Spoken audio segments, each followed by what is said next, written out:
Palais d'État d'Amoutsrouach, les décorations de Noël accessibles au public.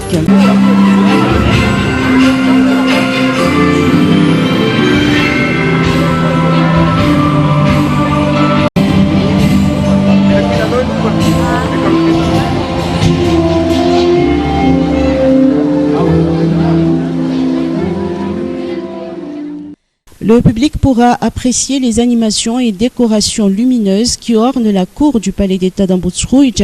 La présidence de la République précise que le Palais d'Amoutsrouach est ouvert tous les soirs aux visites publiques depuis hier. Seule la cour intérieure du palais où sont installées les décorations de Noël et les fontaines de lumière est accessible. Le bâtiment ne sera pas ouvert aux visites. Cette possibilité de visite est organisée dans le cadre des fêtes de fin d'année, soit jusqu'au 2 janvier 2023, afin de partager la joie de Noël, précise la présidence.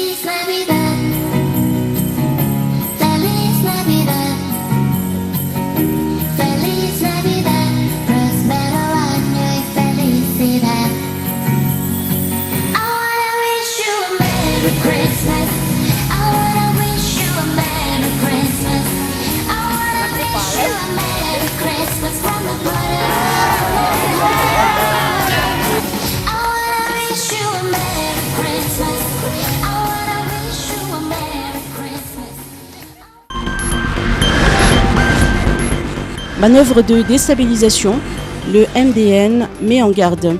Le général Richard Akoutinirine, ministre de la Défense nationale, met en garde contre toute velléité à déstabiliser le pays. Aucune forme de trouble ne sera tolérée, notamment en cette période de fête de fin d'année. Il souligne que l'armée s'érige à protéger davantage la Constitution de la République et le choix du peuple. Par ailleurs, le ministre de la Défense nationale soutient que l'armée malgache demeure unie et indivisible. Face aux menaces multiformes, la professionnalisation de l'armée s'avère incontournable. Il faut constater que nous avons trois paramètres essentiels qui contribuent à la professionnalisation des forces de défense et de sécurité. La cérémonie de sortie de la 28e promotion d'élèves officiers de l'école d'état-major de l'armée s'est déroulée mardi au CMS de Sonera.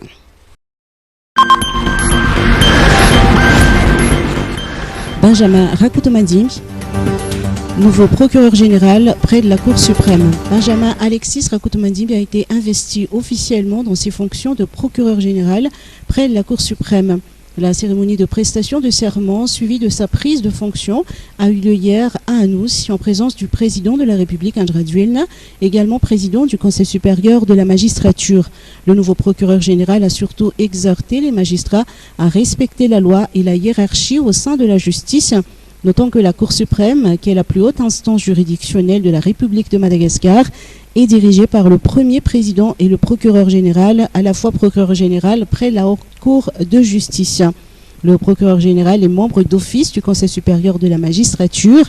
Parmi ses attributions, il décide du pourvoi en cassation de certaines décisions de justice, conformément aux directives du ministère de la Justice, garde des Sceaux. Région Bonglav, des maires en grève. Des maires de la région Bonglav sont en grève. Ils ont brandi des banderoles hier devant la préfecture de Tsourmandid, réclamant la destitution du préfet pour abus de fonction et mauvaise gouvernance. Les 24 maires concernés menacent de fermer les bureaux des communes jusqu'à ce que leurs revendications soient satisfaites. Ils contestent les droits excessifs, voire abusifs, que la population paie à la préfecture. Il en est ainsi des 80 milliards d'autorisation de sortie pour les bovidés, 600 milliards pour le permis de construction de tombeaux, 50 milliards pour l'organisation de spectacles ou le retournement de morts. Le coût de la fiche individuelle de bovidés, qui devrait être à 5 milliards, dépasse parfois les 80 milliards et peut aller jusqu'à 120 milliards. Les forces de l'ordre ont quadrillé les lieux du sit-in hier. Le commandant de l'Emorec de Bonglav, Léon Rengier Malantin, a lancé un appel à l'apaisement en vertu des fêtes de fin d'année. Les responsables de la préfecture n'ayant pas été sur les lieux, leur version des faits est attendue. EPP Tsaratanana à Batumravav, 3 nouvelles salles de classe. L'association Madagascar Development Fund a fait don d'un nouveau bâtiment scolaire de 3 salles de classe équipées de mobilier scolaire, de latrines aux normes, ainsi que de kits scolaires à l'EPP de Tsaratanan, commune d'Ambatumravav à Rivumam. Pour ce projet, MDF a obtenu un financement de ses partenaires Atsum Foundation et d'une firme britannique Stiver International, dont 200 élèves en bénéficieront. La nouvelle infrastructure a été inaugurée mercredi 21 décembre par les autorités locales, conduites par le député élu d'Arivumam, le directeur régional de l'éducation nationale d'ITAS et le maire d'Ambatumravav, assisté des autorités locales et de la représentante de MDF.